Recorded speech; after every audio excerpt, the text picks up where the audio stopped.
Bonjour tout le monde. Euh, donc, je souhaite la bienvenue à tout le monde à ce webinaire que le cabinet SECA a l'honneur de vous présenter aujourd'hui, qui s'inscrit dans une série qu'on a commencé il y a quelques semaines de cela et qui a porté sur la nouvelle loi sur la microfinance. Aujourd'hui, on va aborder le thème des zones économiques spéciales, hein, qui est un thème extrêmement important au regard de la situation économique de nos pays. Vous savez, le Sénégal est un pays en proie à des difficultés, dont la plus grande est le problème du financement du développement. Et donc, par rapport à cette situation, l'État est en train de prendre des mesures dans le but de, d'inciter donc les entreprises à venir s'installer au Sénégal pour les entreprises étrangères ou bien pour les entreprises nationales à s'installer dans des zones économiques aménagées. Donc, pour leur permettre donc, de lutter contre le chômage, parce que l'installation de ces entreprises va permettre le recrutement et donc la création d'emplois. Ensuite, ça va leur permettre de booster les exportations. Hein. Il va procurer au Sénégal des devises. Ça va permettre également de rééquilibrer la balance commerciale, qui, comme vous le savez, est une balance commerciale déficitaire. Donc, ces situations font que notre pays a des difficultés donc, au niveau économique qui se traduit par un déficit chronique de la balance des paiements. Et c'est pour trouver donc des solutions à ces problèmes que l'État a pris donc un certain nombre de mesures pour inciter les entreprises, aussi bien locales qu'étrangères, à venir s'installer au Sénégal, bénéficiant d'un certain nombre d'avantages, hein, pour leur permettre déjà de produire et de substituer les importations euh, à nos exportations, pour nous permettre d'augmenter la valeur ajoutée, donc de promouvoir la croissance économique, hein, et donc de positionner donc notre pays dans une dynamique de performance. Et c'est ça aujourd'hui les zones économiques spéciales. Le cabinet SECA est un cabinet quand même qui commence à être coutumier de l'organisation de ces webinaires, dans le souci de partager avec le public, avec ses clients, avec ses abonnés, de partager un certain nombre d'expériences sur des thèmes importants qui pourraient intéresser donc nos entrepreneurs. C'est un cabinet donc, qui existe depuis 2008, qui a aujourd'hui plus de 20 collaborateurs et qui compte aujourd'hui 2 experts comptables diplômés. Le cabinet SECA est un cabinet qui est très présent dans le secteur du financement décentralisé, très présent dans le secteur extractif, hein, les mines, etc. Et aussi, le cabinet SECA s'est singularisé dans la mise en œuvre de missions de prestige, comme l'initiative pour la transparence dans les industries extractives, que notre cabinet a l'honneur de présenter le rapport depuis donc 2 ans. Le cabinet SECA est également présent dans le domaine de la pêche, et dans le domaine du secteur parapublic. Voilà brièvement présenter le cabinet SECA.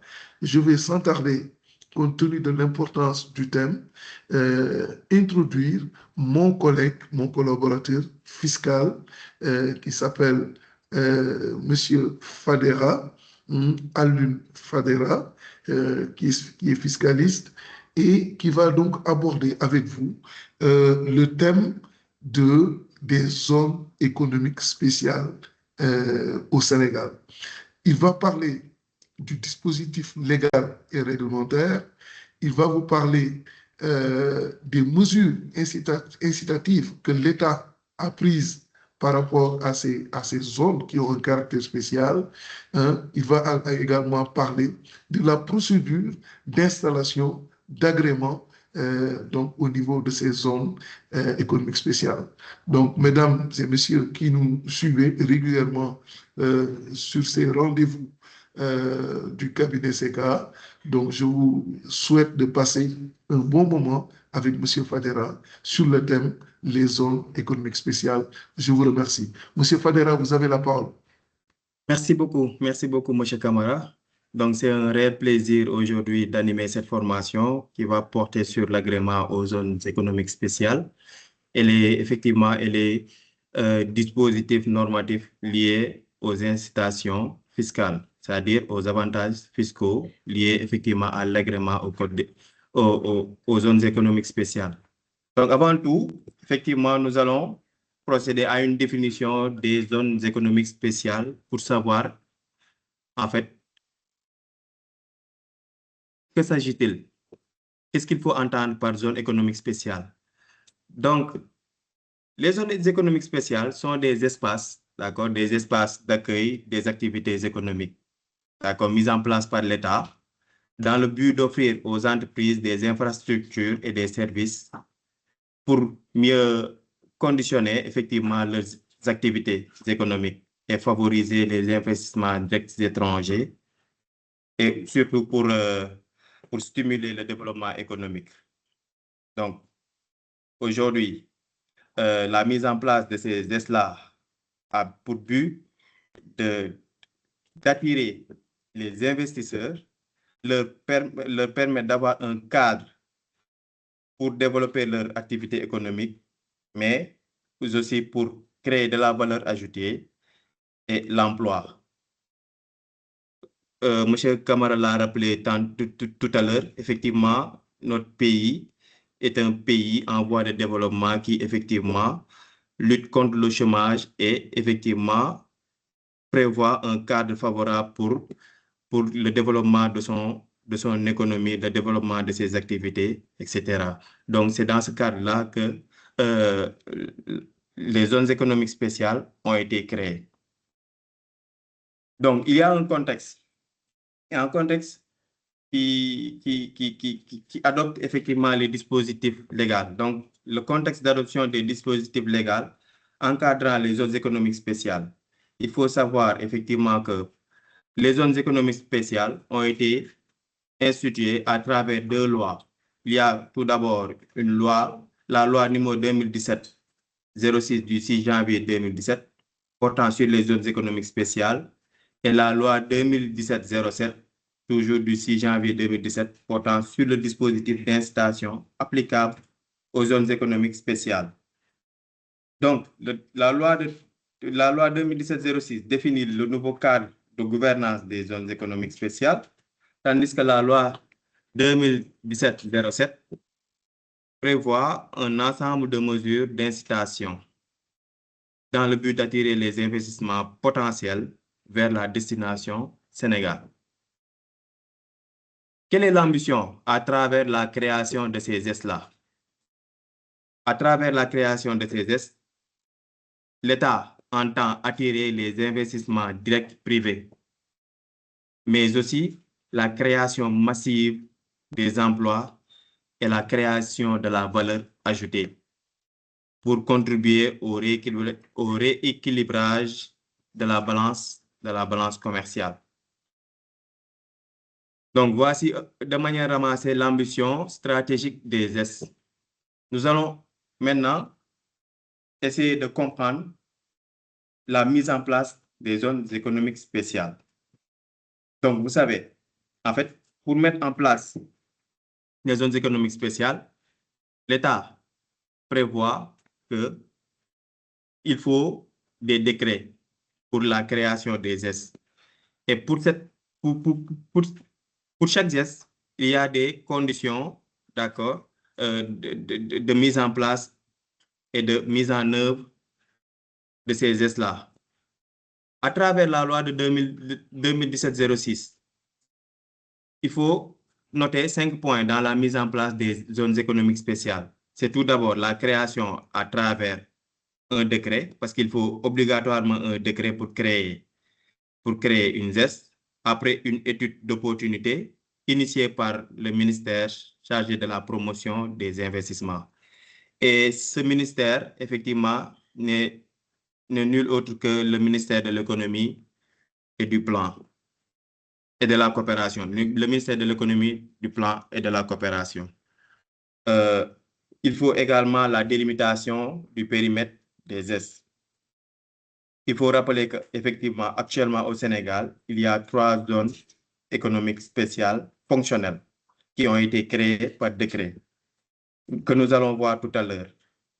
Donc, après, effectivement, la délimitation des gestes, il faut la gestion foncière et les processus de transfert de ces terrains-là.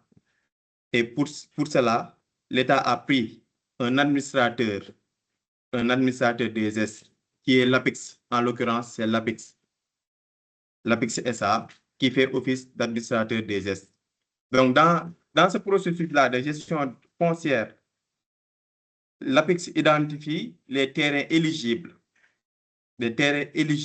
pour l'installation effectivement des entreprises ou bien l'installation ou bien la création de ces zones économiques spéciales-là. Et ensuite, l'intégration de ces zones-là dans le domaine privé de l'État. Il y a également l'attribution par baux amphithéotique.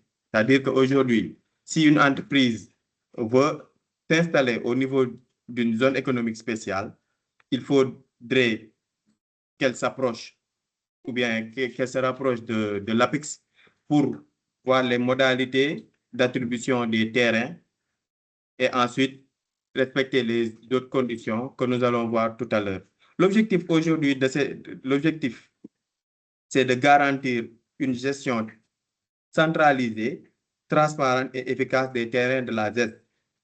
Et enfin, il y a la désignation des terrains des zones économiques spéciales. Il faut noter que les zones économiques spéciales sont divisées en 2 zones. Il y a une zone A et une zone B. Donc, pour la zone A, c'est les entreprises qui seront installées dans la zone A sont les entreprises qui bénéficieront effectivement de toutes les exonérations, de toutes les incitations fiscales prévues effectivement par la loi sur les S. Et ces entreprises-là sont réputées hors du territoire douanier national. Mais il faut aussi noter que il y a une possibilité effectivement d'étendre cette zone-là. Il y a une extension possible selon les besoins d'investissement. Et enfin, il y a la zone B. La zone B est une partie intégrante du territoire douanier national. L'administrateur peut réclamer ou bien peut reclasser certains terrains du zone B vers la zone A pour répondre aux objectifs de développement. Ensuite, il y a le cadre de gouvernance des ZES. Donc, l'objectif est de comprendre la structure institutionnelle, les missions et les acteurs impliqués dans la gestion des zones économiques spéciales. Donc, il y a tout d'abord le ministre chargé de la promotion des zones économiques spéciales. Nous l'avons rappelé tout à l'heure, c'est le ministère de l'économie, du plan et de la coopération qui est le ministère chargé de la promotion des zones économiques spéciales. Donc, le ministère assure la cohérence de la politique nationale d'investissement et a pour mission de définir les orientations stratégiques pour le développement des zones économiques spéciales, améliorer le cadre normatif, coordonner les services de l'État, douane, finances, commerce, sécurité. Il y a, parallèlement au ministère chargé de la promotion, un comité paritaire public-privé. Ce comité-là est une instance de régulation et de concertation des acteurs publics et privés et a pour mission de formuler les avis et recommandations sur la politique des ZES, assurer la médiation et la conciliation entre acteurs, examiner les recours relatifs aux agréments, permis et attributions foncières. Et enfin, le dernier organe est les promoteurs développeurs des ZES. Les promoteurs développeurs des ZES sont des entités administratives. Il peut s'agir de sociétés de droit sénégalais qui ont effectivement été sélectionnées par l'APEX, qui est l'administrateur des ZES, en vue d'aménager, de viabiliser la gestion et la promotion des zones ou bien des terrains de la ZES. Donc, les promoteurs développeurs ont pour rôle, effectivement, tout ce qui est aménagement, viabilisation et gestion et promotion des zones, des terrains, des zones situées dans les zones économiques spéciales. Ces entreprises-là sont exonérées, effectivement. Elles bénéficient, des exonérations et des avantages douaniers et fiscaux et autres avantages prévus par les lois et règlements. Alors, nous allons voir maintenant les zones économiques spéciales existantes. Il y a tout d'abord le parc industriel intégré de Diamniadio, qui s'étend sur 53 hectares. Il y a la zone spéciale intégrée de Diass, qui s'étend sur 718 hectares. Et enfin, il y a la zone industrielle de Sandiara qui s'étend sur 100 hectares. Alors, nous allons voir tour à tour chaque zone économique spéciale. La première étant le parc industriel intégré de Diamniadio. Comme rappelé dans l'introduction, il faut un décret de création d'une ZES. Et le parc industriel de Diamniadio a été créé par décret 2017-1507 du 25 août 2017 portant admission du parc industriel intégré de Diamniadio au régime des zones économiques spéciales. En application de l'article 5 de la loi portant sur les zones économiques spéciales, les terrains affectés au parc industriel intégré de Diamniadio sont admis au régime des zones économiques spéciales.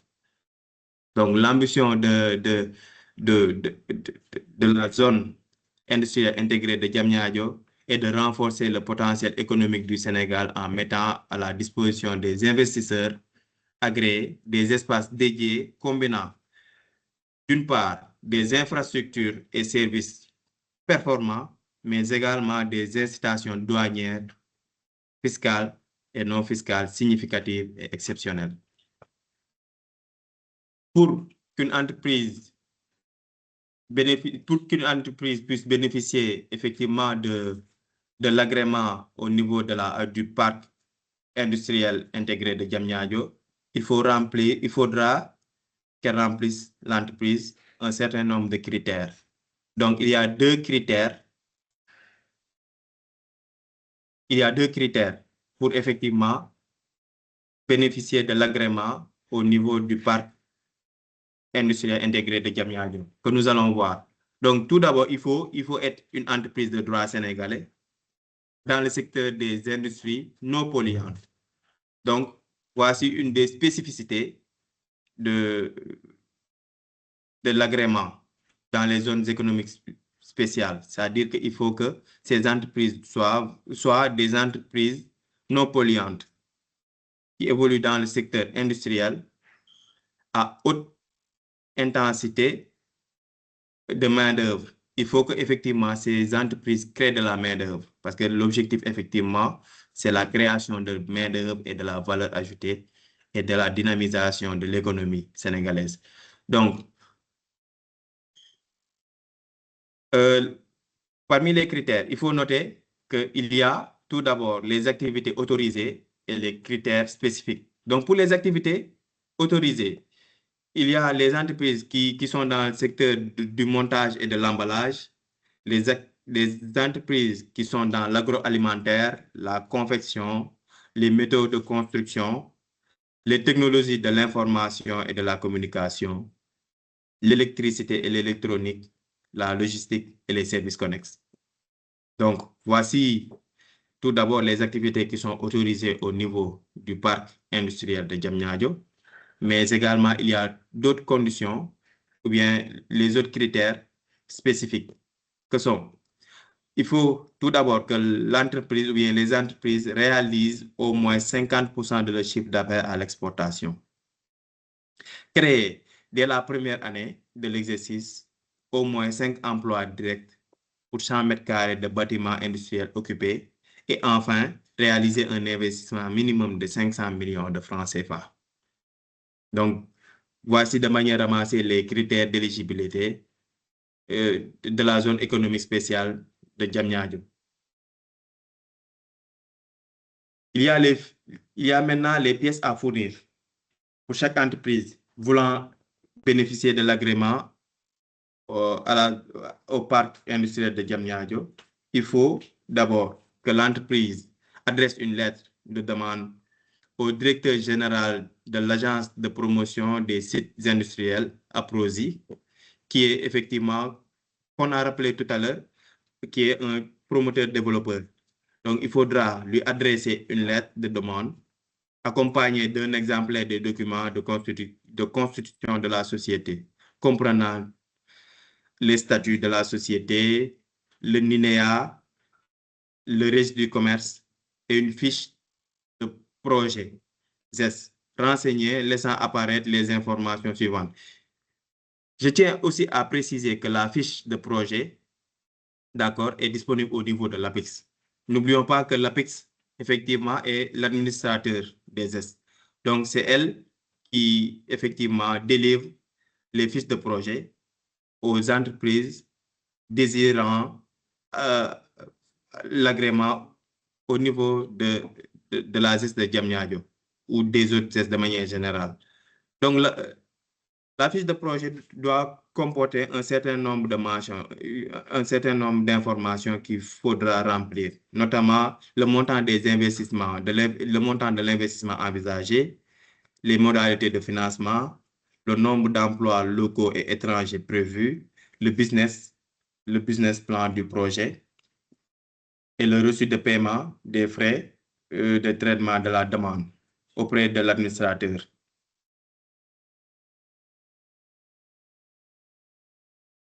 Il y a également la déclaration sur l'honneur qui doit être faite, annonçant notamment toutes les informations commerciales, nom, adresse et nationalité des propriétaires ou des actionnaires, le numéro de RCCM, le NINEA, et pour les personnes morales, et l'engagement à se conformer aux normes applicables dans la zone en matière de responsabilité sociétale des entreprises, notamment environnementale, sanitaire et sécuritaire. Il y a aussi la notification de réservation délivrée par le promoteur-développeur, précisant l'emplacement du ou des terrains ou entrepôts concernés. Donc, il faut noter que les entreprises qui veulent avoir l'agrément au niveau d'une zone économique spéciale doivent effectivement cibler des terrains au niveau de la ZES et la superficie qu'ils veulent exploiter. S'ils veulent exploiter 500 mètres carrés, il faudra effectivement dans le business plan dire que nous avons besoin de 500 mètres carrés ou de 1000 mètres carrés, etc. Et préciser effectivement l'emplacement et la fonctionnalité des installations. Il y a également le plan d'aménagement du site de production, incluant un plan de masse général de l'installation industrielle dans lequel doit figurer explicitement les fonctions des bâtiments, leur emprise occupée et les emprises non construites. un bilan détaillé des superficies construites, tableau des surfaces, qui est un tableau synthétique qui fait ressortir pour chaque pièce, chaque bâtiment industriel, sa fonction et sa superficie utile. Si l'entreprise bénéficie d'un agrément en cours de validité ou d'un autre régime spécifique, la lettre abrogeant le dit agrément. En réalité, ce qu'il faut noter par là, c'est qu'il ne peut y avoir de cumul d'agréments. Si une entreprise bénéficie d'un agrément prévu par un autre texte, elle sera obligée effectivement de procéder à l'abrogation de cet agrément-là avant de déposer sa lettre de demande d'agrément au niveau d'une zone économique spéciale. Donc voilà de manière ramassée, en fait, les conditions, les critères d'éligibilité à la zone économique spéciale de Diamniadio. Nous allons voir maintenant la zone économique spéciale intégrée de Diass. La zone économique spéciale de Diass est créée par le décret 2017-932 du 9 mai 2017. Cette zone économique spéciale, d'accord, est conçue pour favoriser l'émergence d'un environnement d'excellence pour l'entreprise, incluant une fiscalité incitative, des infrastructures de qualité, une régulation, une administration et une gestion opérationnelle répondant aux meilleurs standards internationaux. Donc, pour les critères d'éligibilité au niveau de la zone économique de Diass, il faut également être une société de droit sénégalais, d'accord, évoluant dans le secteur des industries non polluantes à haute intensité de main-d'œuvre. Les activités admises au niveau de cette zone économique spéciale sont au nombre de 5 ou 6 de manière générale. Il y a l'agrobusiness, l'industrie, de manière générale, le tourisme, les technologies de l'information et de la communication, les services et les offres de services médicaux. Et parmi ces critères-là, il y a des critères spécifiques. Il faut que l'entreprise réalise au moins 60% de son chiffre d'affaires à l'exportation, créer au moins 150 emplois directs durant la première année d'exercice, réaliser un investissement minimum de 100 millions. Donc, il convient de rappeler que ces critères présentent un caractère cumulatif. Ce ne sont pas des critères alternatifs, mais cumulatifs. Il faut respecter tous ces critères-là pour pouvoir effectivement bénéficier de l'agrément au niveau de cette zone économique spéciale. Néanmoins, dans la pratique, les aménagements peuvent être consentis à l'investisseur quant à leur respect exhaustif. Dès lors,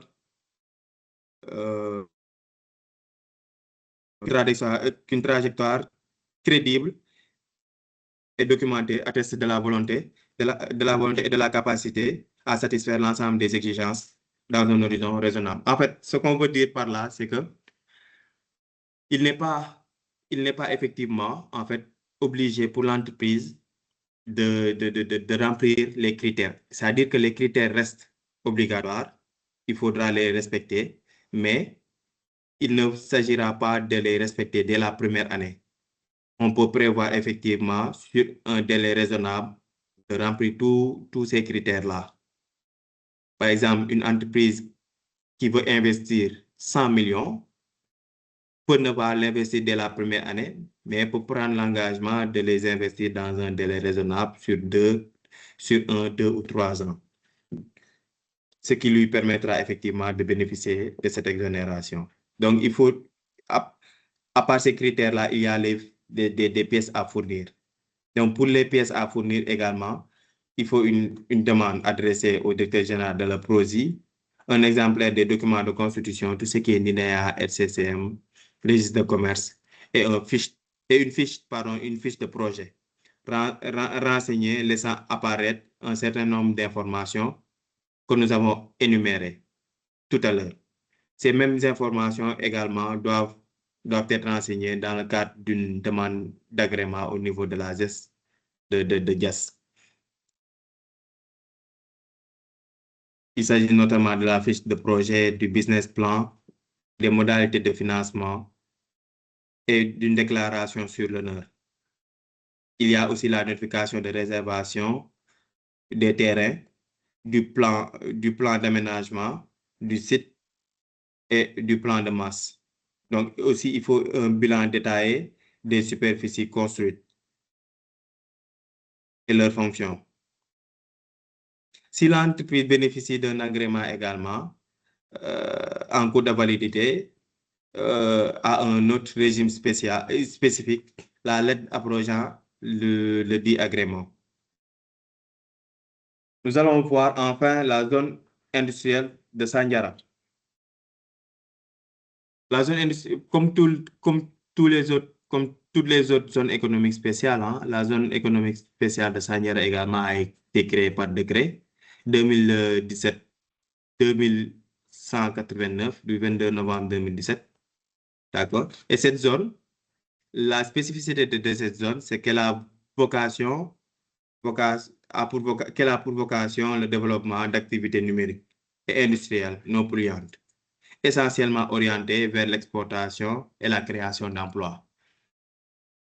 Et pour les critères d'éligibilité, également, nous pouvons noter qu'il faut qu'elle soit une entreprise de droit sénégalais, évoluant dans le secteur des activités numériques et des industries non polluantes à haute intensité de main-d'œuvre.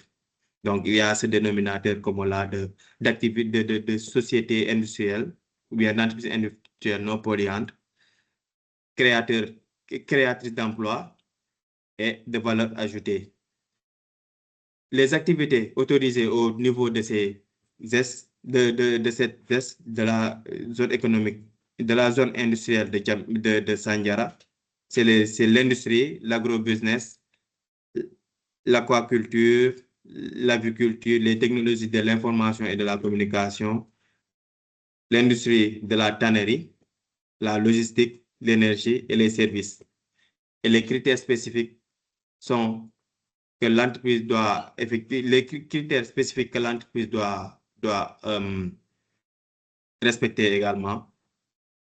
Il y a la réalisation d'un chiffre d'affaires de 50, la réalisation d'un chiffre d'affaires d'au moins 50, excusez-moi, il faut que l'entreprise réalise au moins 50% de son chiffre d'affaires à l'exportation, qu'elle crée dès la première année au moins 5 emplois directs par 100 mètres carrés de bâtiments industriels occupés. Elle doit aussi accueillir annuellement au moins 10 élèves du lycée professionnel, du lycée technique professionnel de Sandiara, dans le cadre de leur formation en alternance à compter de la deuxième année d'exercice, et réaliser un investissement d'au moins 500 millions durant les 3 premières années d'exercice. Pour les pièces à fournir, cette fois-ci pour la lettre doit être adressée au maire de la commune de Sandiara. Pour la zone de Diamniadio et de Diass, il faut une lettre adressée au directeur de la PROSI. Mais pour Sandiara, la lettre doit être adressée au maire de la commune de Sandiara. Donc, accompagné d'un exemplaire de documents de constitution, tout ce qui est DINEA, RCCM, d'accord, une fiche de projet, toujours, qui est disponible au niveau de l'APEX. Et ces fiches de projet, je rappelle que ces fiches de projet sont gratuites. Hein. Il suffit de se rapprocher au niveau de l'APEX, de faire la demande pour l'avoir. Il faut également que l'entreprise ait en fait un business plan, d'accord, et renseigner le montant de l'investissement envisagé Et effectivement, pour l'étude du dossier, il faudra un reçu de paiement des frais de traitement de la demande auprès de l'APEX. Alors, après avoir présenté de manière concise, en fait, les zones économiques spéciales qui existent actuellement au Sénégal, nous allons voir les dispositions des stations applicables dans les zones économiques spéciales. Donc, ce qui fait la spécificité, en fait, des ZES. Pourquoi elles sont si spéciales? C'est effectivement grâce aux incitations liées à l'agrément. Aujourd'hui, les entreprises bénéficiaires de l'agrément au niveau des ZES bénéficient d'un certain nombre d'avantages fiscaux, sociaux et même douaniers. Donc, nous allons voir tour à tour les différents avantages que peuvent bénéficier les entreprises agréées aux zones économiques spéciales. Donc, il faut savoir que l'agrément aux ZES confère à l'entreprise exonérée des avantages pour une durée de 25 ans. Pour une durée de 25 ans, renouvelable une fois. Donc, je pense que c'est assez illustrateur et intéressant d'avoir effectivement, pour une entreprise évoluant dans les secteurs que nous avons rappelés tout à l'heure, de procéder à une demande, d'accord, pour son installation dans une ZES et de pouvoir bénéficier pour une durée de 25 ans renouvelable des avantages prévus. Donc, il y a les avantages fiscaux. Donc, il y a tout d'abord une exonération aux contributions foncières sur les propriétés bâties ou non bâties.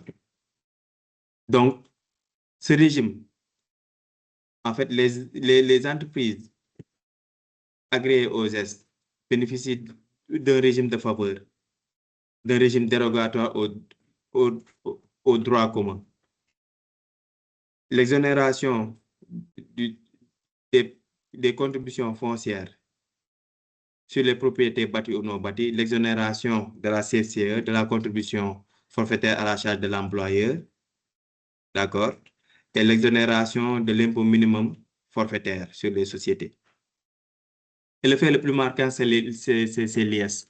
Une exonération, en fait, le taux, d'accord, l'IS est de 15% pour les entreprises bénéficiant de l'agrément au niveau des ZES, alors que, en fait, le droit commun, applicable, le taux est de 30% pour les sociétés commerciales.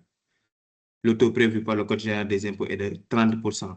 Mais les entreprises installées au niveau des ZES et bénéficiant des exonérations des faveurs vont appliquer un IS de 15%. Mais il est à préciser que dans le cas où l'entreprise exonérée réalise une partie de son chiffre d'affaires sur le territoire douanier national, il lui est fait application d'une taxe supplémentaire de 3% sur cette partie du chiffre d'affaires réalisé à l'intérieur des frontières. En réalité, l'objectif aussi des ZES, c'est de pouvoir effectivement favoriser l'exportation. Raison pour laquelle, dans les critères d'éligibilité, c'est parfois, on exige que l'entreprise réalise au moins 50 voire 60% de son chiffre d'affaires à l'exportation. Donc, il y a aussi l'exonération de l'IRBM, de l'impôt sur les revenus de valeur mobilière, et l'exonération de la contribution économique locale, la CEL. Il y a aussi l'exonération, d'accord, de la taxe spécifique sur les véhicules et une exonération des droits d'enregistrement et de terme sur les actes de constitution et de modification des statuts des sociétés, les locations d'immeubles possédés dans les ZES, ainsi que les actes relatifs à l'achat, à la vente et au nantissement d'actifs. Les avantages douaniers. Pour les avantages douaniers, il y a le droit d'admission en franchise de tout droit et taxes prévus au cordon douanier, à l'exclusion des prélèvements communautaires sur les marchandises, produits, matières premières, équipements, équipements et autres biens et services, et du droit d'exportation en franchise de tous ces droits et taxes en dehors du territoire national de ces mêmes biens. Donc, effectivement, les entreprises qui bénéficient de l'exonération bénéficient effectivement d'avantages douaniers, notamment l'admission en franchise de tout droit et taxes, d'accord, des biens à l'exclusion des prélèvements communautaires. Et il y a aussi les avantages sociaux. Parmi les avantages sociaux, il y a une dérogation aux règles communes en matière de droit du travail. Donc, la durée légale du travail, telle que les équivalences, les prolongations, la récupération de temps de travail perdu, les heures supplémentaires, les horaires individualisés, le travail à temps partiel, le travail temporaire, la rémunération au rendement ou à la pièce. La suppression de l'autorisation administrative préalable en cas de licenciement pour motif économique ou de réorganisation intérieure. Effectivement, en fait, ces dérogations-là, les entreprises bénéficiant de l'exonération des ZES, d'accord, bénéficient également de dérogations aux règles communes en matière de droit du travail. Et elles ont la possibilité d'employer du personnel local, du personnel local ou de nationalité étrangère. Donc, les dérogations au contrat à durée déterminée, possibilité de signer et de renouveler des CDD jusqu'à une durée maximale de 5 ans. Ça aussi, c'est une des dérogations. Nous savons tous qu'en réalité, le CDD est renouvelable une seule fois et la durée ne peut dépasser 2 ans. Mais dans le cadre des ES, les entreprises ont la possibilité effectivement de bénéficier de cette dérogation-là et de faire signer des CDD pour une durée de 5 ans. Donc, des CDD renouvelables, d'accord, pour une durée maximale de 5 ans. Il y a aussi des avantages liés à la réglementation des changes. La possibilité de mener des opérations en capital conformément à la réglementation des changes en vigueur au sein de l'Union économique et monétaire ouest-africaine. La liberté d'effectuer des paiements vers l'étranger et la possibilité de solliciter l'ouverture de comptes en devises étrangères conformément à la réglementation en vigueur. Nous allons voir maintenant les obligations des entreprises exonérées. Donc, les entreprises exonérées doivent procéder à la déclaration d'ouverture et d'établissement auprès du Centre de facilitation des procédures administratives des ES, conformément à l'article L220 du Code du travail. Donc, parmi les obligations toujours, les entreprises doivent effectuer le dépôt des contrats de travail et des déclarations de mouvement du travailleur de leurs employés. Affilier les employés auprès des institutions sociales, que sont l'IPRES et la Caisse de sécurité sociale, et souscrire à une institution, à une IPM, à une institution de prévoyance maladie. Déclarer les accidents de travail enregistrés conformément aux dispositions des articles L40 et L41 du Code de sécurité sociale. Détenir des permis d'occupation et de construction. Les certificats d'achèvement de construction et tout autre document requis. Requérir l'autorisation de l'administrateur, en l'occurrence l'APEX, pour toute interruption temporaire des activités pour une durée supérieure ou égale à 60 jours francs. Pour rappel, une cessation volontaire des activités pendant une période excédant ce délai entraîne la révocation de l'autorisation d'installation au sein d'une ZES. Informer l'administrateur de tout mouvement d'entrée ou de sortie de marchandises dans la ZES, toute cession de marchandises entre entreprises de la ZES, ainsi que toute perte ou destruction de marchandises, y compris les déchets émanant de la production.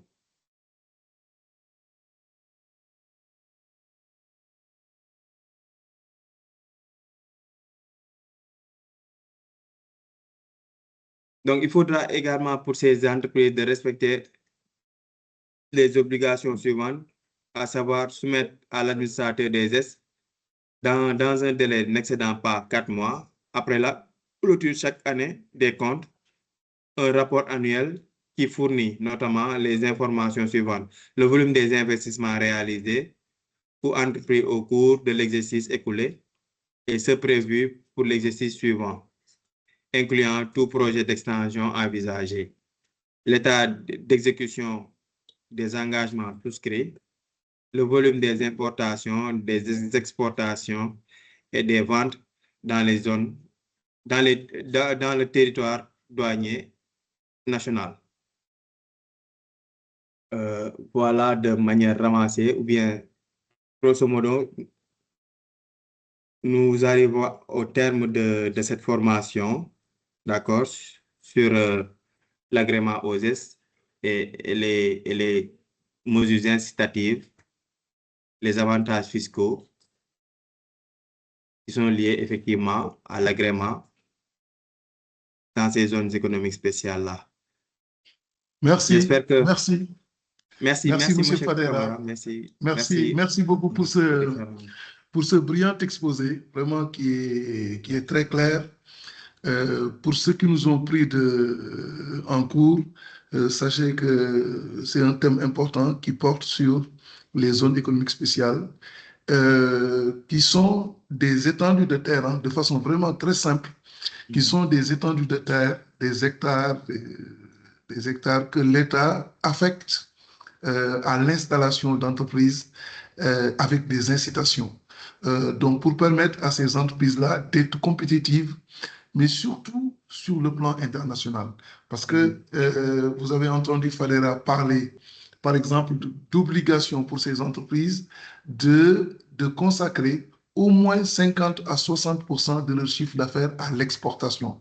C'est-à-dire que ces entreprises-là n'ont pas le droit de vendre moins de 60% de leur production sur le territoire national.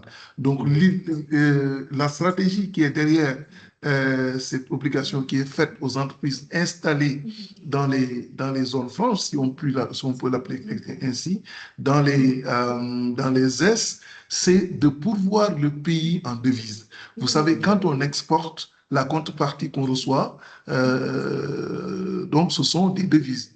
Et ce sont ces devises-là qui vont permettre à l'État de pouvoir financer l'acquisition en général de matériel de haut niveau, donc d'équipements importants.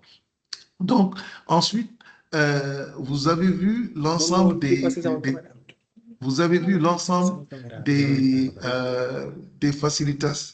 facilités en termes fiscaux, le renoncement de l'État aux droits de douane, le renoncement à l'État de ces droits d'enregistrement qui sont extrêmement nombreux et qui montrent que ces sacrifices-là, ces renoncements que l'État fait, l'État le fait au service de la promotion de la création de la valeur, de la promotion des exportations. Et donc, qui dit création de valeur dit forcément création des emplois, hein, donc lutter contre le chômage et donc rééquilibrer donc les balances commerciales. Donc, évidemment, pour pouvoir bénéficier de tout ça, il faut quand même remplir un certain nombre de critères. Avoir un business plan, avoir démontré la capacité à répondre donc à certaines rigueurs du genre, par exemple, disposer de permis, etc. D'où tous ces critères-là permettent en tout cas disons, de verrouiller un peu, hein, de verrouiller un peu et de faire en sorte que les entreprises qui s'y installent, en fait, méritent un peu, hein, en tout cas, les faveurs qui leur sont consenties. Moi, je voudrais juste ajouter que ce n'est pas nouveau. L'histoire des zones économiques spéciales, hein, ce n'est pas nouveau au Sénégal. Hein. Moi, je suis quand même d'un âge assez avancé pour être témoin, par exemple, de la zone industrielle de Dakar. Hein. Au niveau de Castor, il y a ce qu'on appelle la SODIDA, la Société du domaine industriel. Il y a également la Société nationale de promotion industrielle qu'on appelle la SONEPI. Quand vous allez à Thiès, il y a la Société des domaines industriels de Thiès. Et dans toutes les régions du Sénégal, pratiquement, vous trouverez des domaines réservés, hein, à des entreprises qui bénéficient d'avantages fiscaux pour les permettre d'être compétitives et de pouvoir donc, pourvoir en devise l'État du Sénégal. Aujourd'hui, ce thème est d'autant plus actuel que nous, au niveau du cabinet, nous avons même un client qui est dans le domaine des frites surgelées et qui, compte tenu de la demande sans cesse croissante de ses produits sur le marché en raison de sa compétitivité, souhaite s'installer dans cette zone économique pour pouvoir déjà booster sa production, mais également avoir une capacité beaucoup plus grande pour répondre à la demande, non seulement locale, mais au-delà, à la demande internationale. Donc voilà un peu ce que je voudrais ajouter sur ce brillant exposé. Je crois qu'on a 10 minutes pour donner à nos participants à ce webinaire l'opportunité de poser des questions auxquelles nous serons très heureux de répondre. Merci. Merci. Merci beaucoup, M. Kamara.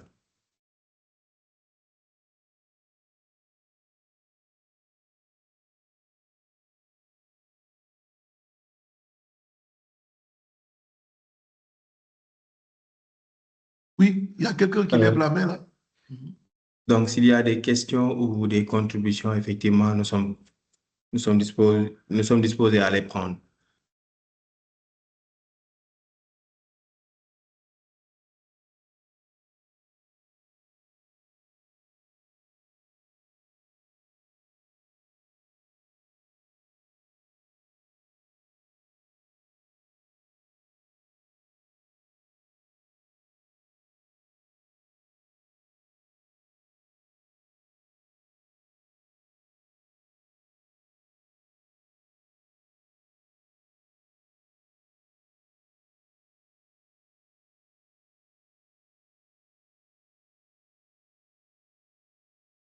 Alors, y a-t-il des questions? Ah, voilà.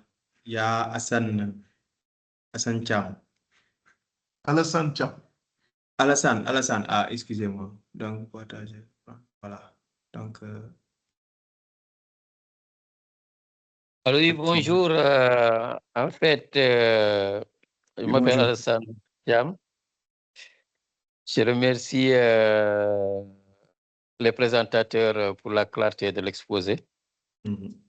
Je voudrais juste, en fait, on avait abordé, en fait, Monsieur Camara a déjà abordé avec la Solida, avec la Sonepi, en fait, qui sont des exemples aussi de domaines qu'on appelait à l'époque zone franche. La question que je voudrais savoir, à part par rapport en fait à ces exemples, à ces projets, disons, à ces projets qui avaient été menés avec la Solida, la Sonepi, est-ce qu'il y a eu des évaluations ou bien est-ce qu'il y a eu un travail d'évaluation qui a été mené? Parce que c'est des structures qui ont quand même duré, si j'ai bonne mémoire, ils ont peut-être duré une trentaine d'années. Je ne sais pas si jusqu'à présent, bon, peut-être elles continuent à fonctionner. Mais est-ce qu'il y a une évaluation qui a été faite par rapport à ces structures, à ces programmes? Et qu'est-ce qui a fait quelle est la différence sémantique qui est à l'origine, en fait, au lieu d'appeler zone franche, on a appelé zone économique spéciale. Quelle est la différence qui a été à l'origine, en fait, des différences sémantiques par rapport à ces deux domaines, qui me semblent assez similaires par rapport à leurs objectifs? Merci.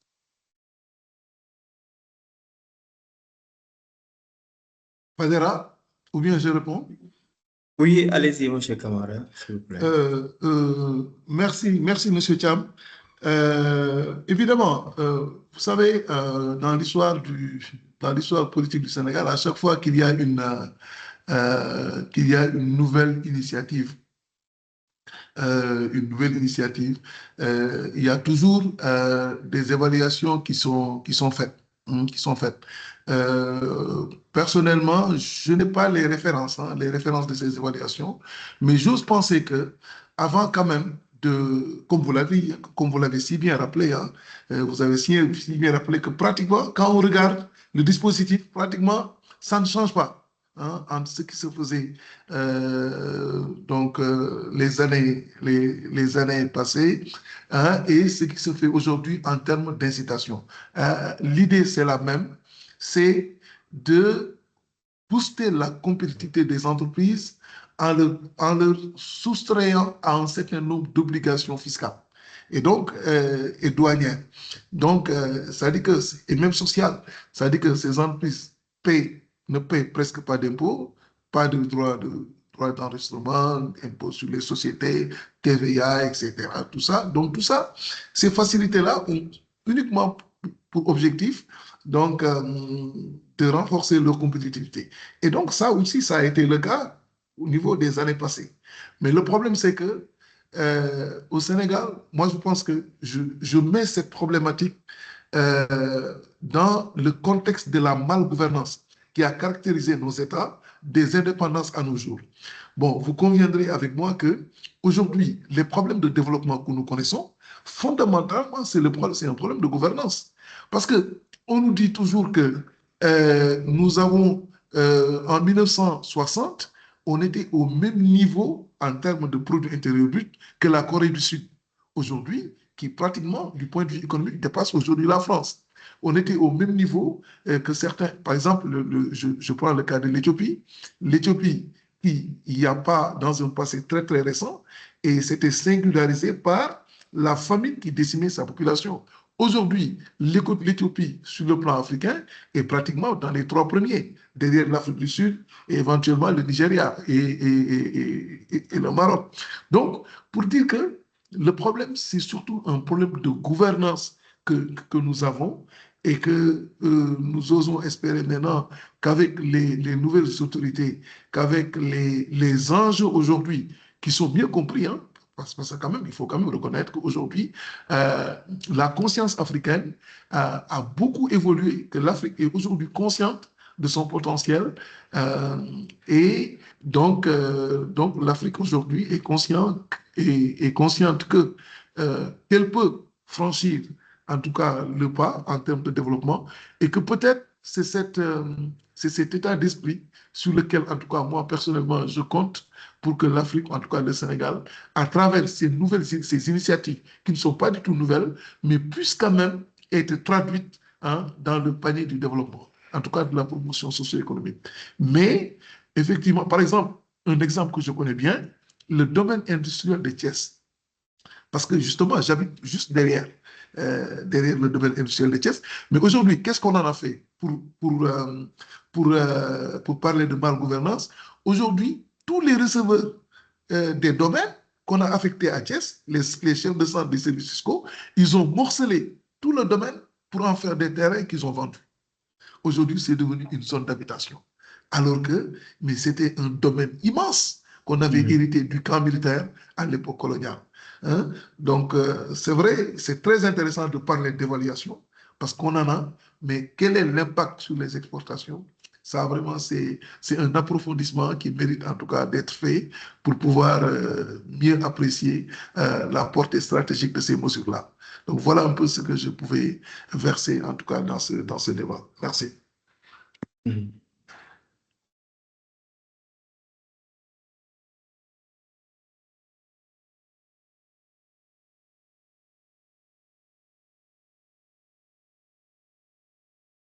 Peut-être une dernière question, contribution. Il est 16 heures presque, dans 1 minute.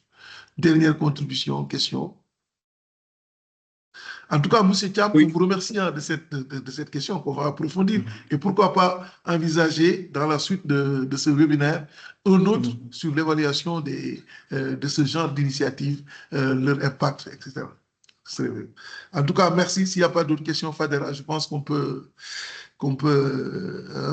clôturer ce webinaire. Et donnons Bien. rendez-vous à ceux qui nous suivent depuis un bon moment, prochainement pour un autre webinaire. Merci et à bientôt. Merci tout le monde et à très bientôt.